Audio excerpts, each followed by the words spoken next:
రేవంత్ రెడ్డి అన్న మీకు దండం పెడతన్నా.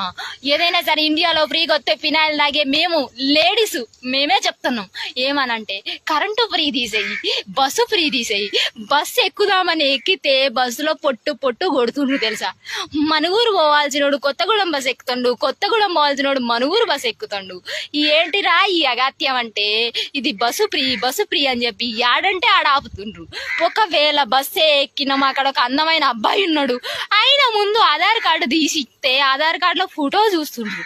పోనీ సరే ఇదంతా పక్కన పెట్టి సరేలే మనం ఏదో ఆధార్ కార్డు ఫ్రీ ఇచ్చిండు అని చెప్పి ఎక్కేసినాం అనుకో, ఇది ఫ్రీ టికెటా, దీని బతుకు టికెట్ తీసుకోవడానికి కూడా పైసలు లేవా అన్నాడు చూస్తుండ్రు. కాబట్టి బస్సులు ఫ్రీ తీసేయన్నా నీకు దండం పెడతా. ఎందుకంటే మా ఇదంతా పక్కన పెడితే అమ్మాయిలు రెడీ అయ్యి బయటికి వెళ్ళేది ఎందుకు? అబ్బాయిలు చూడడానికే కదా. ఆ రోడ్లెమ్మటి, ఆ సూర్యాపేట రోడ్లెమ్మటి, ఆ నల్గొండ రోడ్లెమ్మటి,